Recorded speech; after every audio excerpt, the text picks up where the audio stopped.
자, 계속해서 이제 교재 351페이지 관리 처분 인가에 대해서 보도록 하겠습니다. 앞 시간에 우리가 논의했던 것이 사업 시행 인가 건설 계획 확정을 했었고요. 그럼 이제 300세대다 또는 500세대다라고 해서 아파트 건설 계획이 확정이 된 겁니다. 그랬을 때 요거 자, 각 동, 이 101동, 101호 누구한테 분양을 할 것인가 이런 식의 개념이 소위 관리 처분 계획의 내용이다 이렇게 보게 됩니다. 그래서 이 관리 처분 계획의 내용 관련해서 어떻게 공급 계획 작성을 할 것인가라고 했을 때 소위 이제 일반적 기준부터 검토를 해 보겠습니다. 대신 들어가기 앞서서 우리 정부사업 6개 있는데 다시 한번 강조드리지만 이 주거 환경 관리 사업이라고 하는 것은 소위 관리 처분 계획 방식 채택할 수 없다. 나머지는 이제 다 관리 처분 계획 방식을 채택을 할 수 있습니다. 그래서 자 먼저 대상이라고 해서 정비구역 또는 가로구역 안에 토지 등 소유자에게 분양을 한다. 자 우리 토지 등 소유자 하게 되면 이렇게 봤었죠. 토지 소유자, 건축물 소유자, 지상권자 이렇게 구분했었습니다. 그래서 정비 사업별로 이제 종류가 구분이 됐었는데 일단은 전체적으로 정비 사업은 정비구역 안에서 이루어지니까 토지 등 소유자는 원칙적으로 정비구역 안에 토지 소유자, 건축물 소유자, 지상권자 이렇게 가야 되는데 다만 가로주택 정비 사업에 있어서는 가로구역 안에 토지 소유자, 건축물 소유자, 지상권자 이렇게 봤었고요. 재건축 중요한 포인트였었죠.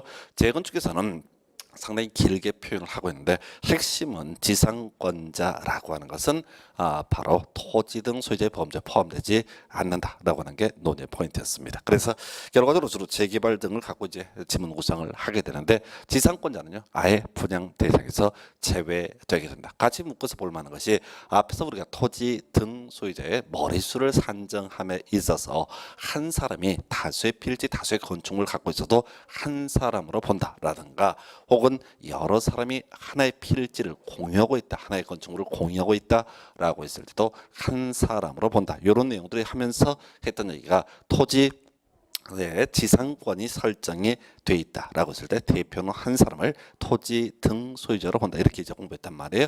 그래서 일단은 지상권자는 뭐 단순화시키면 사람 수 셀 때도 빼버리고요 분양 대상에서도 제외되게 된다 이렇게 이제 봐야겠습니다. 그다음에 이제 분양 설계라고 하는 거. 자 분양 설계가 뭐냐라고 했을 때 우리 이제 건축 설계를 제가 예를 듭니다. 그래서 건축 설계가 뭡니까라고 했을 때 창문을 어디다 두고 창문 크기를 얼마로 하고 문 위치를 어떻게 하고 벽의 두께를 어떻게 하고 뭐 이런 내용들이 소위 건축 설계 한 내용이 되게 될 겁니다. 그래서 이 분양 설계라고 하는 것은 101동 101호를 누구한테 분양하고 101동 102호를 누구한테 분양하고 뭐 이런 것들을 묶어서 부를 때 분양 설계라고 부르게 됩니다. 그래서 이건 이제 배경 설명을 좀 하게 되면 이 사업식 인가가 떨어지게 되면요 이때 있는 절차 뭐 분양 통지 및 공고라고 하는 절차가 있어요. 분양 신청하십시오. 자 개별적으로 알려주면 공고가 될 것이고 개인한테 알려주면 분양 통지가 되게 됩니다. 그러면 이제 분양 신청 기간을 정해놓고 언제까지 분양 신청하십시오라고 했을 때 그분들이 그 분양 신청 기간 안에 분양 신청을 하게 될 겁니다. 그러면 무조건 조합으로는 분양 신청을 해야 되는 거냐라고 했을 때 그거 아니에요. 분양 신청하지 않아도 됩니다. 소위 이제 청산이 이루어질 수도 있습니다. 다는 이제 아파트 됐고 그냥 돈 받고 끝낼랜다라고 하면 그게 청산의 문제로 넘어가게 되는데 문제는 이거예요. 자 분양 시장들이 쭉 이루어졌다 하십시다. 그랬을 때 자 이 선착순 분양을 하는 것이 아니라 이 분양 설계에 관한 계획은 분양 신청 기간이 끝나는 날까지 기다렸다가 그 끝나는 날을 기준으로 해서 수립을 하도록 하고 있다. 이렇게 되어 있고요. 그 다음에 자 예외라고 해서 소위 기준일이라는 거 23회 하면 출제가 됐어요. 해서 원칙은 분양 신청 기간이 끝난 날까지 기다렸다가 그 사람들을 대상으로 해서 조율을 하는 거죠. 해서 그게 바로 분양 설계 권한 계획을 수립을 하게 되는데 소위 기준일이라고 하는 거 자, 상당히 이제 어려운 편이 되는데 이 기준일이라고 하는 것은 언제가 될지 알 수가 없어요. 해서 소위 기준일이라고 하는 것을 특정한 시점에 딱 정합니다. 그리고 그 이후로는 인정하지 않는다. 즉 토지 등 소유자의 범죄에 포함시키지 않겠다. 있다라고 해서 예를 들어서 지금 정비구역 지정한 날을 기준일로 삼을 수가 있다 이런 얘기예요. 이 기준일은 경우에 따라 다 달라지게 됩니다. 자, 그랬을 때 왜 이런 사태가 벌어지게 되는 거냐? 왜 분양 신청 기간이 끝나는 날까지 기준으로 삼지 않고 왜 따로 이 기준일을 정할 수가 있는 거냐? 요거 지분 쪼개기를 하기 때문에 그렇습니다. 그래서 거기 보니까 한 필지 토지가 수개의 필지로 분할되는 경우 나와 있죠. 그러면 하나의 필지가 수개의 필지로 분할되게 되면 결과적으로 토지 등 소유자가 늘어나게 되는 겁니다. 그래서 특정한 시점을 기준으로 아예 분양 설계에 관한 게 이렇게 기준 1을 기준으로도 작성을 할 수가 있고요. 두 번째, 단독 또는 다가구 주택이 다세대 주택으로 전환되는 경우, 그래서 단독 주택 우리 이제 건축물의 용도 분류 얘기를 앞 시간에 미리 했었습니다. 그래서 자, 자산 전문 영교 건축의 이렇게 갔을 때 9개 시설군 중에서 8번째 주거 업무 시설군이라고 하는 것이 있었고요. 이 주거 업무 시설군은 단독 주택이라는 용도군, 공동 주택이라는 용도군, 업무 시설, 교정 및 국방 시설 뭐 이런 거, 교정 및 군사 시설 이런 걸로 이제 구분할 수 있었죠. 그래서 이 단독 주택이라고 하는 용도군에는 협의의 단독 주택이라는 개념도 있고 다가구, 다중주택, 공관 이런 게 존재할 수 있었습니다. 그래서 요지는 뭐냐면 단독이나 다가구 주택은 소유자가 한 명이라는 얘기고 다세대 주택은 공동 주택의 일정 소유자가 여러 명이라는 얘기죠. 그래서 결과적으로 아파트 분양을 많이 받기 위해서 아파트 값이 오를 거라고 예상이 된다는 전제하에서 사람들이 다세대로 전환을 한다는 얘기는 바로 뭐야? 지분 쪽 얘기를 하고 있다는 얘기입니다. 세 번째요. 하나의 대지 안에 속하는 동일인 소유의 토지와 주택 등 건축물을 각각 분리해서 소유하는 경우 나와 있죠. 자, 분리 소유. 이것도 결과적으로 지분 쪽 얘기, 사람들 숫자가 늘어납니다. 조합원 숫자가 늘어나게 된다는 얘기죠. 이런 경우에 일정한 날짜를 딱 정해가지고 그 날짜 이후로 이렇게 지분 쪽 얘기 하는 거 다 인정하지 않는다라고 하는 것이 바로 기준 1을 전제로 분양 설계에 관한 계획을 수립한다 이런 의미가 되겠습니다. 그럼 네 번째요. 나대지 건축물을 새로 건축하거나 기존 건축물 철거하고 다세대 주택 또는 공동주택 등을 건축해서 토지 등 소유자가 증가하는 경우 이것도 결과적으로 지분 쪼개기 해서 23회 단문 구성이 되는데 여기서는 이게 뭘 중울정을 외워서 쇼부를 칠 것은 아니고요. 여기는 분할, 전환, 분리소유, 증가라고 하는 키워드 가지고 끝내셔야 돼서 이렇게 지분 쪼개기 예를 들어서 분할, 전환, 분리소유, 증가 이런 것들이 있을 텐데 지분 쪼개기를 하게 되면 특정한 날짜를 딱 정해서 그날 이후로 지분 쪼개기 한 거 다 나가리 시키겠다라고 하는 것이 바로 분양 설계에 관한 계획을 수립할 때 분양 신청 기간이 끝난 날이 아니라 소위 기준 1을 전제로 분양 설계에 관한 계획을 수립하는 경우의 수가 되겠습니다. 그래서 하여튼 분할, 전환, 분리수요 증가를 우리의 일반적인 용어로 뭐라 부른다? 지분 쪼개기. 지분 쪼개기가 있게 되면 특정한 기준 1을 전제로 해서 바로 분양 설계에 관한 계획을 수립한다. 이런 의미가 되겠습니다. 그다음에 이제 공유 지분의 교부. 자, 이게 이제 25회 때가 한번 답이 됐어요. 별 그 영향가 없는데, 자, 재 또는 위생상의 위해를 방지하기 위해서 토지의 규모를 조정할 특별한 필요가 있는데 너무 좁은 토지를 증가시키거나 토지에 가르면서 보상을 하거나 건축물의 일부와 건축물이 있는 대지에 공유 지분을 교부할 수 있다라고 되어 있죠. 그래서 자, 우리가 이제 환지계 갈 때 증환지, 감환지, 입체환지 이 개념과 비슷한 내용을 다루고 있어요. 일반적 기준이다 보니까 이렇게 포괄적으로 얘기를 하고 있습니다. 그다음에 현금 청산 볼까요?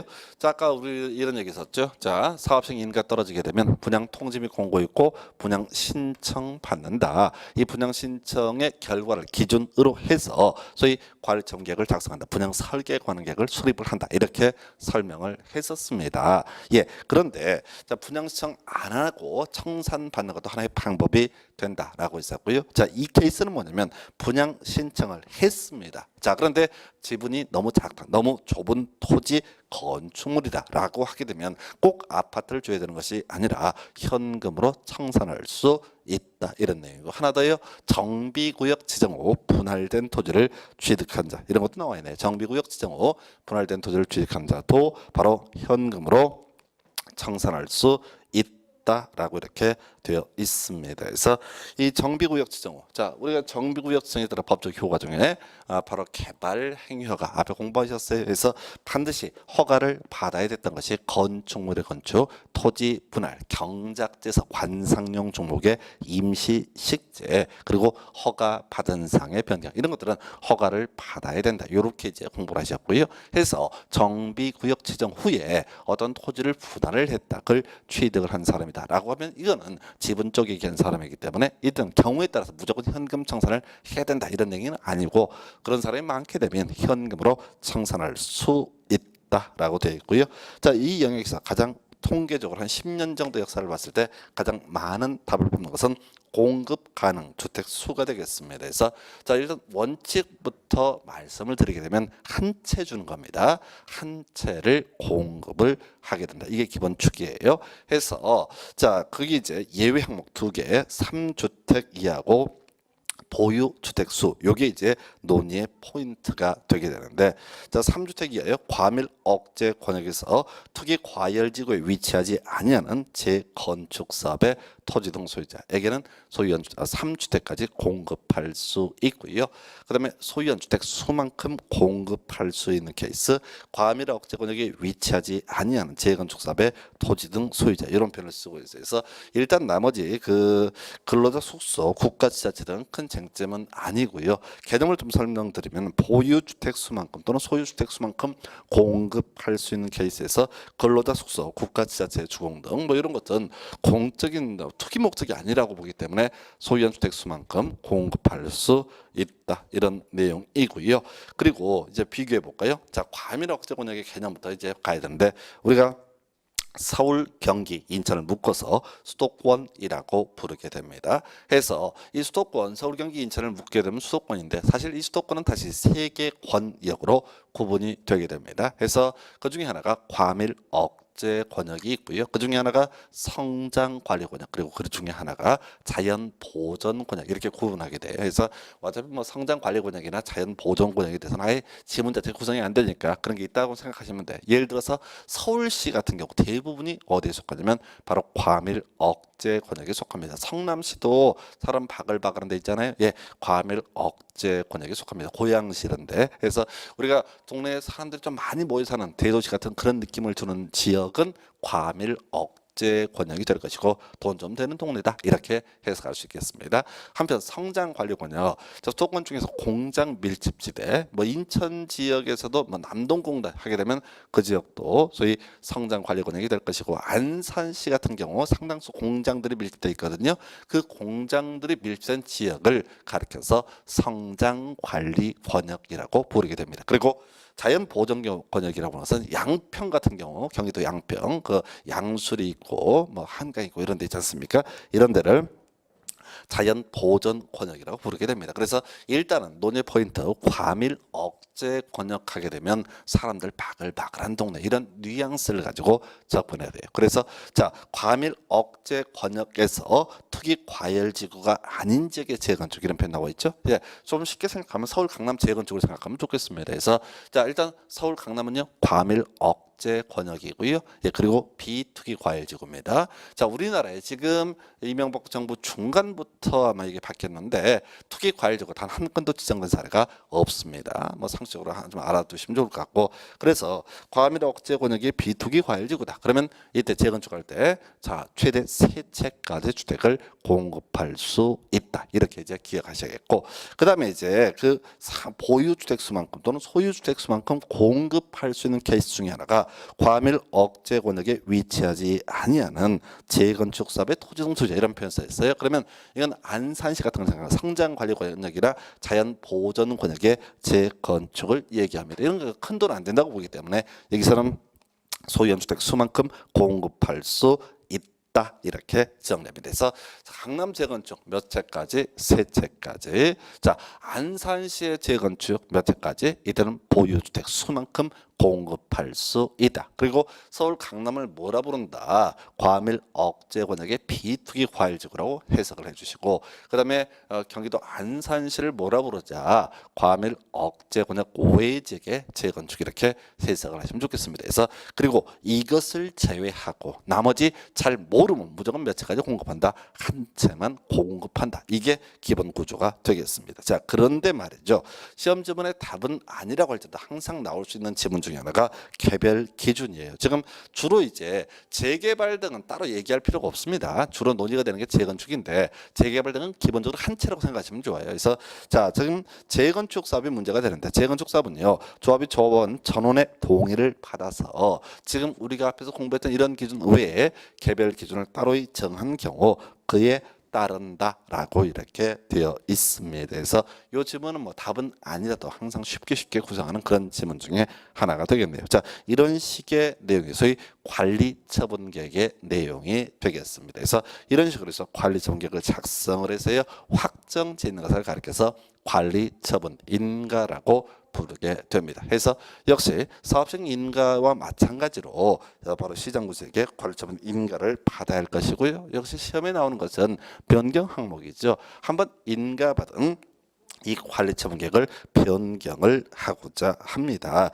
예, 그럼 당연히 어떻다? 인가를 받는 게 원칙. 원칙은 시험에 안 내요. 자, 항상 예외 항목을 가지고 틀리게 구성하죠. 그래서 인가받은 관리처분 계획 중에서 이러한 내용을 변경하고자 할 때 이때는 신고하면 된다라고 법이 되어 있어요. 그래서 항상 시험 지문에 뭐라고 인가를 요한다 또는 변경 인가를 받아야 한다라는 지문은 틀린 표현이 되겠습니다. 그래서 이미 오늘 앞 시간에 한번 지적을 했었죠. 이 비슷한 내용들이 자, 조합부터 한번 비교해 볼까요? 자, 조합을 설립할 때 일정한 동의요건 그리고 설립 인가 시장구직에 받아야 됩니다. 그 인가 받은 내용을 변경할 때는 자, 원칙적으로는 동의받고 또 인가를 받는 게 원칙인데 시험에 나오는 이러이러한 구체적인 항목이 예외적인 항목이 뜨게 되면은 이때는 동의 요하지 않고 신고하면 된다. 이런 게 있었고요. 바로 앞 시간에 공부했던 것 중에 하나가 또 사업식 인가 받았습니다. 근데 그 내용을 변경할 때 원칙적으로 변경 인가를 받아야 되는데 일정한 항목, 너무 항목이 많아서 외울 수는 없죠. 해서 소위 경면상을 변경한다라고 하게 되면은 이때는 어떻다? 바로 자, 신고를 하면 된다. 틀리게 지문 구성할 때 쭉 써놓고 그 알 수 없는 얘기를 써놓고 변경 인가를 받아야 된다. 이렇게 이제 구성을 하게 될 테고 역시 지금 본 것처럼 관리 처분도 같은 패턴으로 보셔야 됩니다. 그래서 결과적으로 공법이라고 하는 것은 기본적으로 패턴의 문제로 해석을 하셔야 돼요. 이걸 개별적으로 다 항목을 하나하나 외워서 시험을 본다라는 것은 거의 불능에 가깝다는 거 미리 말씀을 드리겠습니다. 자, 이렇게 관리 처분 계획 인가가 떨어지면요. 그 다음 자, 저저 그림 보실까요? 문제는 관리 처분 인가가 떨어졌다 할지라도 자, 권리관계 이전 확정은 발생하지 않습니다. 이미 앞 시간에 설명드린 것처럼 권리관계 이전 확정이라는 것은 이전의 고시가 있을 때 그 이전의 고시가 있는 날에 다음 날 모든 권리관계가 이전 확정되게 됩니다. 그래서 이전의 고시일까지는 기본적으로 권리관계 변동이 발생하지 않는다. 그럼 이제 현실적으로 문제가 발생해요. 바로 이 관리처분계획 인가가 있을 때 바로 착공의 문제가 일반적으로 발생이 돼요. 관리처분계획 인가 있으면 현실적으로 한 6개월 있다가 이주하고 거기 살던 분들이 이주하고 때려 부시고 자, 아파트 새로 짓게 되거든요. 그런데 문제는 자, 권리관계 아직 확정이 기존의 권리관계 그대로 존속이 된다는 거죠. 무슨 얘기인 거 아니에요? 이런 경우죠. 어떤 재개발 구역 내 갑이라고 하는 아저씨가 이 A라는 토지를 가지고 있고 인가된 관리처분계획을 보니까 33평짜리 아파트를 분양을 받기로 돼 있다고 한번 전제를 해보십시다. 자, 그러면 이 갑이라고 하는 분이 33평짜리 아파트를 분양받게 되는 시점은 언제라고요? 바로 이전의 고시의 다음 날이 되게 됩니다. 그러면 이전의 고시일 전인 지금 관리처분계획 인가가 있는 이 시점에서 이 갑이라고 하는 사람의 소유권은 어디에 미친다? A라는 대지, 토지에 미치게 됩니다. 이게 이제 현실적으로 문제가 된다. 우리가 소유권이라고 하는 것은 민법 공부할 때 사용수익 그리고 처분할 수 있다. 그리고 민법은 소유권이라고 하는 것은 배타 일차적인 권리다라고 이렇게 규정이 되어 있었습니다. 자, 그러면은 이 사람이 지금 착공을 해야 되고 기존에 있는 주택들을 보시고 공사를 해야 되는데 이 갑이라고 하는 사람이 뭐를 주장할 수 있다고요? 소유권을 그냥 주장할 수 있다는 얘기지. 그리고 내 땅 밟지 마라고 얘기를 하게 되면 이게 사업 진행을 할 수가 없습니다. 그래서 우리 정비법에서는 원활한 정비 사업을 시행하기 위해서 바로 이 관리청객 인가가 있게 되면 어떻다? 착공을 위한 방안으로서 사용 수익이 금지가 되게 된다. 즉 소유권은 남아 있음에도 불구하고 사용 수익을 금지시키게 된다라고 이렇게 되어 있어요. 그래서 자 지문 보니까 그래도 관리청객 인가에 관리청객의 고시가 있는데 권리자는 이전에 고시가 있는 날까지 종전의 토지 건축물에 대해서 이를 사용하거나 수익할 수 없다라고 되어 있어요. 다만 시행자의 동의를 받은 경우 그러하지 아니하다 이 표현 나와 있죠. 해서 결과적으로 이제 예외 가지고 자꾸 이제 장난을 치는데 원칙적으로 어떻다 사용수익 금지가 된다. 그러나 사업 시행에 지장을 주지 않는 등 자 사업 시행자가 인정을 하는 경우 그러하지 아니하다. 해서 자 이 내용 지문과는 별개의 문제로 관리 정객 인가가 떨어지면 이때부터 자 소유권은 그대로 남아 있음에도 불구하고 원활한 정비 사업을 시행하기 위해서 사용수익 금지가 되게 된다 이렇게 볼 것이고요. 그러면 지금 소유권 자체가 언제 이전의 고실의 다음 날 넘어간다고 그랬어요. 자 그런데 이런 경우 있다 하십시다. 이 문제 A라는 대지에 대해서 저당권이 설정이 돼 있다. 또 자 전세권이 설정이 돼 있다라고 한번 전제를 두 가지 경우를 한번 볼게요. 자, 먼저 저당권이라고 하는 건 사실 나중에 이제 따로 공부를 하는 건 별개의 문제로 자, 별 문제가 되지 않습니다. 왜? 자, 채무의 변제기 아직 도래하지 않게 되면 저당을 실행할 수 없거든요. 그러니까 이건 그냥 좀 유보를 해놓고 지금 전세권이 있다 하십시오. 지상권이 있다 하십시오. 소위 용익 물권, 임차권 등이 있다고 한번 해보겠습니다. 자 그러면 사용수익이 금지가 되기 때문에 이 전세권이라든가 또는 지상권, 임차권이 자 행사를 할 수가 없게 되는 거죠. 그래서 나온 얘기. 자 이거 그대로 두게 되면 나중에 이전의 곳이 다 넘어가게 되는데 그와는 별개 문제로 이 사람이 지금 사용을 하기 위해서 지상권, 전세권, 임차권을 설정을 하는데 관리청객 인가에 따라서 아예 사용이 금지가 된다라고 했을 때 예, 어쩔 수 없이 이제 계약 해지할 수 있다라고 돼 있어요. 그래서 법조문 정비사업 시행으로 인해서 지상권, 전세권, 임차권의 설정 목적을 달성할 수 없을 때 그 권리자 계약을 해지할 수 있다 해서 자 요건 이제 사용세 금지라고 하는 개념과 같이 맞물려서 권리자 계약을 해지할 수 있다. 요 정도로 보겠습니다. 넘어가서요.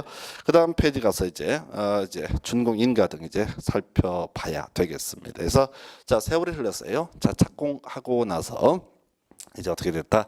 다 아파트가 완성이 됐습니다. 그러면 자 건설은 뭐에 따라서 인가된 사업 시행 계획에 따라서 건설이 이루어져야 된다. 이렇게 할 것이고요. 그랬을 때 이 건설이라고 하는 거 인가된 사업 시행 계획에 따라서 이루어져야 되는데 이것이 지금 이제 인가된 사업 시행 계획에 따라서 공사가 제대로 됐는지 여부를 확인하게 되는 것을 준공 인가라고 부르게 됩니다. 해서 기본 구조는 그래요. 사업 시행자가 누구한테 시장 군수한테 가서 자 당신이 인가한 사업 시행 계획에 따라서 공사 다 했으니까 예, 제대로 했는지 안 했는지 한번 확인해 봐라 라고 하는 게 준공 인가의 신청이라고 하는 개념이 될 것이고 여기서는 지문 중에 좀 출제가 그나마 좀 되는 것 중에 하나가 주공등인 시행자가 문제가 됩니다. 그래서 이 주공등인 시행자 일정한 공적 주체로 볼 수가 있고요. 이 주공등인 시행자가 다른 법률에 의해서 자체적으로 준공 인가를 처리한 경우 이때는 따로 또 시장 군수한테 준공 인가를 받을 것이 아니라 바로 준공 인가를 받은 것으로 본다라고 이렇게 되어 있고요. 두 번째 고시 별 쟁점 안 됩니다.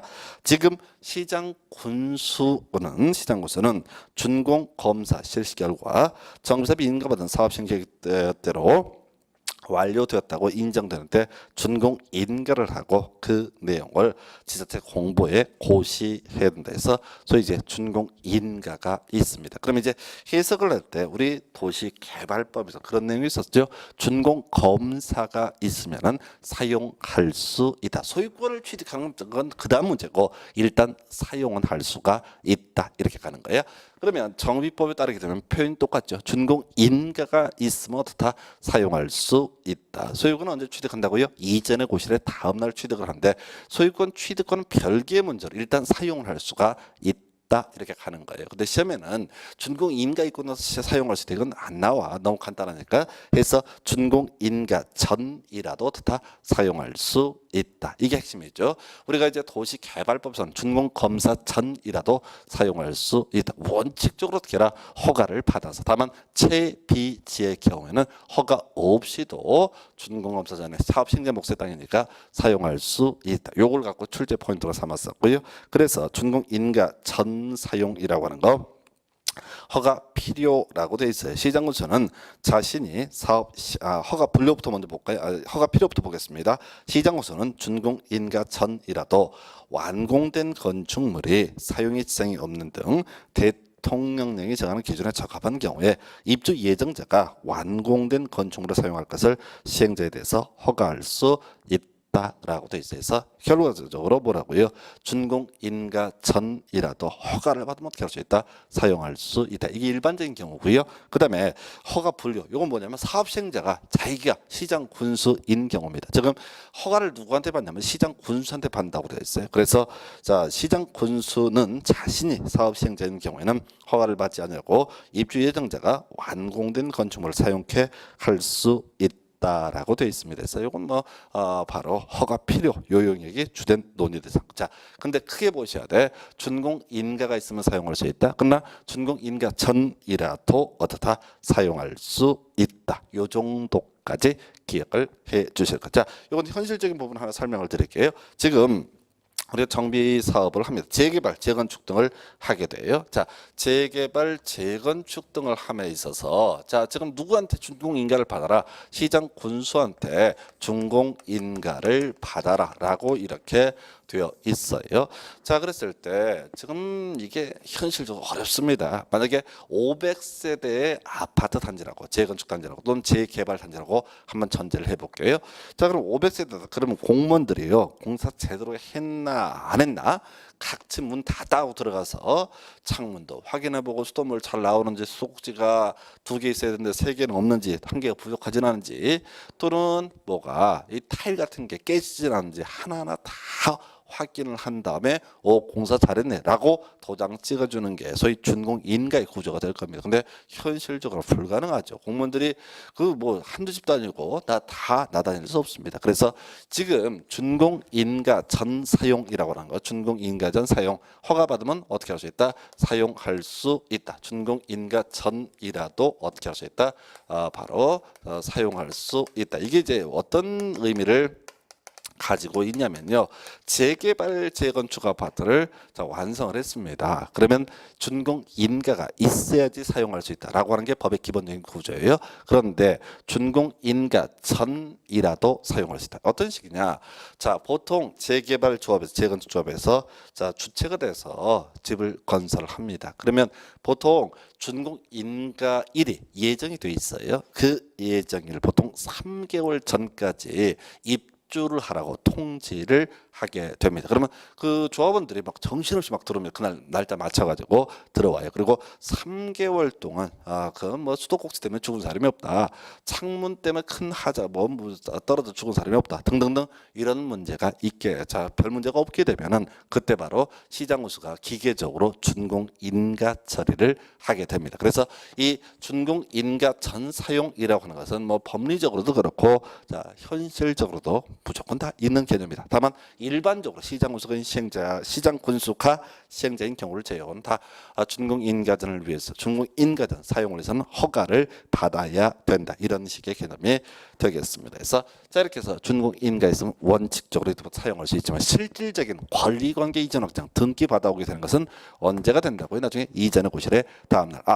이 이전의 고실의 다음날 소유권 취득하는 이 얘기 이제 공부하게 될 텐데 요건 소위 민법 187조 규정에 따라서 법률 규정에 따른 부동산 물권 변동에 해당이 되기 때문에 등기하지 않아도 소유권 취득합니다. 똑같은 논리 구조가 도시개발법에서 환지 방식에 따른 도시개발 사업에 있어서 환지 처분 공고가 있으면 환지 처분 공고일에 다음 날 소유권을 취득한다. 요 얘기랑 같이 맞물려 있어요. 그래서 자 거기 보니까 이전의 고시부터 볼까요? 자 사업시행자 대지건축물의 소유권을 이전하고자 할 때, 이전한 때가 아니죠. 이전하고자 하는 때 그 내용을 공보에 고시하고라고 관련돼 있어요. 그래서 이전하고 싶으면 그 내용을 공보에 고시, 이 고시를 이름하여 이전의 고시라고 부르게 됩니다. 그러면 고시를 하고 기타 시장 구조를 보고해야 된다 이렇게 되어 있는데 보고는 뭐 큰 쟁점은 아니고요.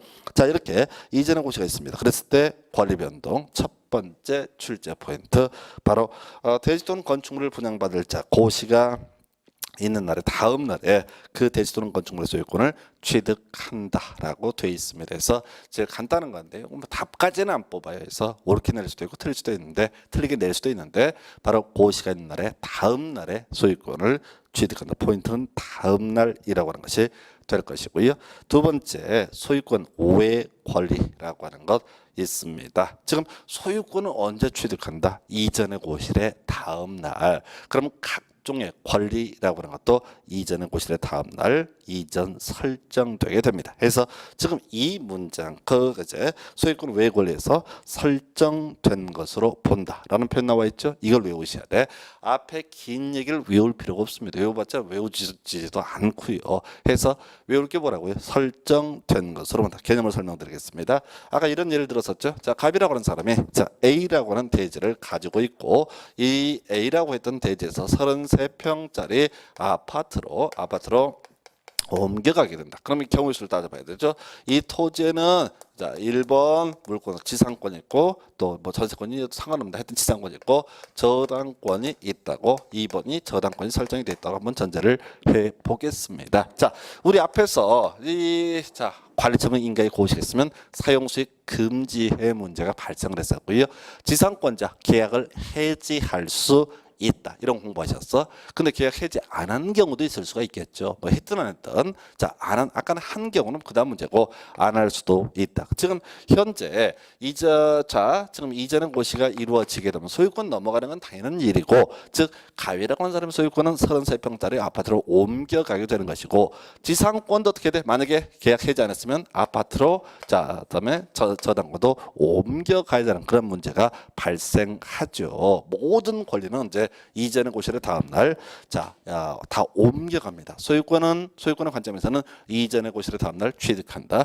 각종의 권리라고 하는 것은 이전의 고시를 다음 날 설정된 것으로 본다. 해서 지금 이 법조문이 엄청 깁니다. 했을 때 이 중에 예를 들어서 지상권을 갖고 지문을 구성할 수 있고 전세권을 또는 저당권을 가지고도 지문을 구성할 수 있습니다. 그래서 하여튼 외울 게 뭐라고요? 설정된 것으로 본다. 무엇이 자 소유권 이전의 고시가 있으면 이전의 대상이 된 이전을 소유권을 이전받은 대지 또는 건축물에 설정된 것으로 본다. 해서 이건 실질적으로 앞의 내용은 계속 바뀌는데 우리가 외워야 될 것은 설정된 것으로 본다. 요것만 기억하시면 좋아요. 그래서 지금 이 파트에서 지금 이전의 고시 관련해서 이전의 고시의 다음 날 소유권 취득한다.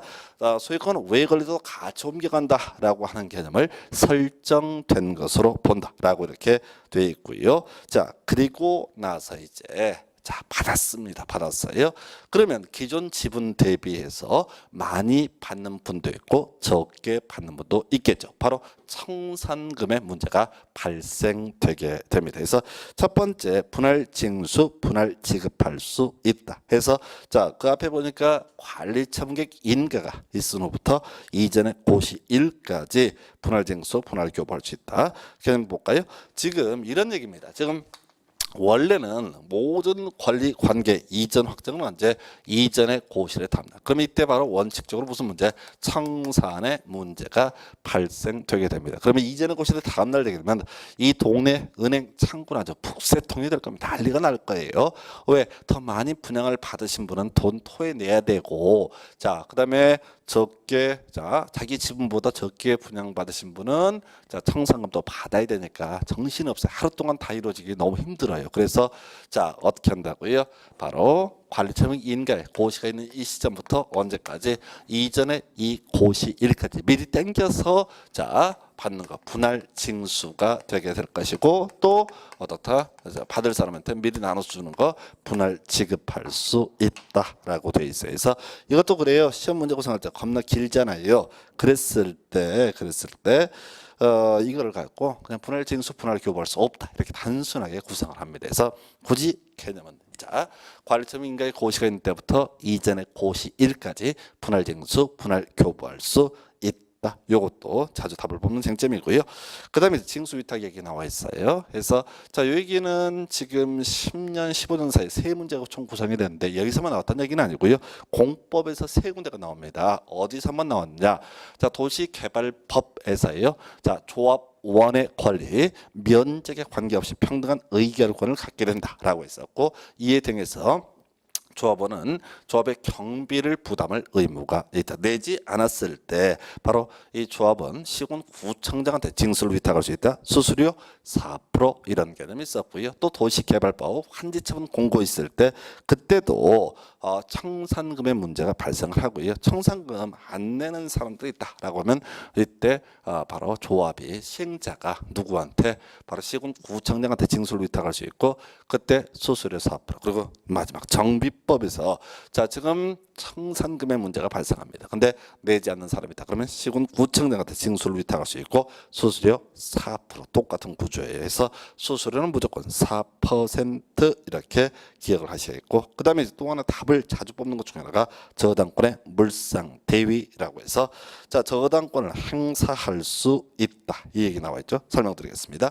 지금 아까 다시 그림을 봐야 되는데 자 갑이라고 하는 사람이 이런 경우 있었죠. 갑이라고 하는 사람이 A라는 토지를 가지고 있다. 그래서 아까 예를 든 게 이 토지에 뭐 전세권이 설정돼 있고 두 번째 이순신 권리자로서 저당권자가 존재한다라고 예를 들어봤습니다. 그리고 이 갑이라는 사람은 A라는 토지에서 33평짜리 아파트를 분양을 받기로 한다. 해서 지금 설명드릴 때 이전의 고실의 다음날 저당권도 어떻다? 33평짜리 아파트로 옮겨가게 된다. 이걸 앞에서 설정된 것으로 본다. 이런 표현을 썼었고요. 옮겨가야 돼요. 그런데 이런 경우가 있다는 얘기죠. 자, 기존에 저당권 예를 들어서 3억이 설정이 되어 있고 이 A라는 토지 가치가 5억이었다. 그런데 지금 33평짜리 아파트의 가격이 1억이다. 그리고 이 사람은 어떤 이유로 인해서 청산금으로서 한 3억을 더 받게 됐다. 나머지 이제 분당번호 치고요. 자, 그랬을 때 이 사람 저당권자 입장에서는 이쪽으로 옮겨가게 되면 어이가 없습니다. 자, 이게 최고는 3억인데 지금 보전되는 것은 1억밖에 안 된다는 얘기입니다. 그래서 이 사람이 받게 될 청산금에 대해서 저당권을 집행하게 되는 것을 소위 저당권의 물상대위라고 부르게 됩니다. 그래서 요즘 민법에서 한참 논의하는 그런 부분인데 여기서 공법 영역에서는 암기하실 게 엄청 길잖아요. 저당권을 행사할 수 있다. 이것만 기억하시면 되는 거야. 해가지고 이걸 가지고 어떻게 틀린 것을 고르셔야 할 때는 저당권을 행사할 수 없다. 이렇게 뽑습니다. 그래서 문장 한번 보겠습니다. 정비사을 시행하는 지역 안에는 토지 건축물의 저당권을 설정 권리자 저당권이 설정된 토지 건축물의 소유자가 지급받을 청산금에 대해서 청산금 지급하기 전에 압류 절차를 거쳐서 저당권을 행사할 수 있다 해서 뭐 압류라든가 이때 이런 쟁점은 주로 민법에서 논의가 되는 영역이고 공법에서 논의를 할 때는 저당권을 행사할 수 있다. 딸랑 요거 하나. 그래서 지금 이 영역에서는 전통적으로 가장 많은 지문 구성해 왔던 것이 하나 둘셋네 개가 있었어요. 그 중에 하나가 이전의 고실에 다음날 소유권을 취득한다. 그리고 나머지 권리 같이 따라온다라고 하는 개념을 가지고 설정된 것으로 본다. 이게 2개. 그리고 분할 징수 분할 교부할 수 있다. 3개. 그리고 네 번째가 저당권의 물상대에서 저당권을 행사할 수 있다 해서 보통 이 문제 구성할 때 옳은 것을 고르시오라는 문제가 뜨게 되면 설정된 것으로 본다를 뽑거나 분할징수 분할 교부할 수 있다. 이걸 가지고 답을 뽑고 자 틀린 것을 고르시오라는 지문이 구성되면 지금까지 나왔던 것이 뭐를 가지고 바로 분할 징수, 분할 교부할 수 없다 이 얘기하고 그다음에 또 하나가 저당권을 행사할 수 없다 이런 식으로 지문 구성을 해왔습니다. 그리고 27회 때든가요 마지막 나왔던 쟁점이 소멸시효죠. 청산금을 지급받을 권리 또는 이를 징수할 권리는 이전의 고실의 다음 날부터 5년간 행사하지 않게 되면 소멸한다라고 이렇게 되어 있습니다. 원칙으로 돌아가야 되죠. 모든 권리관계 이전 확정은 언제? 이전의 고실의 다음 날이라고 하는 게 기본 축이 되겠습니다. 그래서 이 사람이 지금 아파트를 분양받게 되는 시기는 언제입니까? 했을 때 이전의 고실의 다음 날 분양을 받게 된다. 이게 이제 기본 축이 되게 될 것이고요.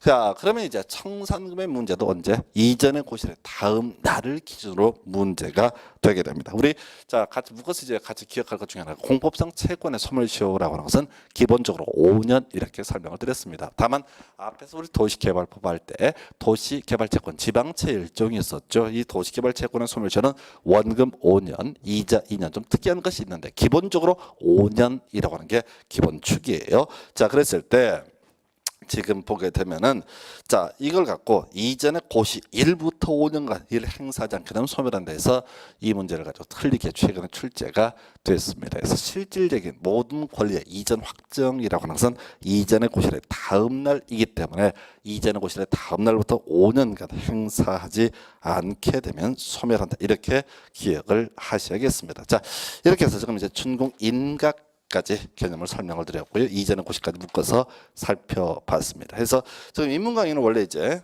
국토계획법, 도시개발법, 정비법 이 정도를 지금 예정을 하고 있었고요. 나머지 이제 건축법이나 이런 내용들 나중에 기본 강의 들어가서 확인을 하도록 하겠습니다. 자, 문제는 그겁니다. 이 도시개발법, 정비법의 경우에는요, 절차를 좀 숙지해 주시는 것이 너무너무 필요하고요.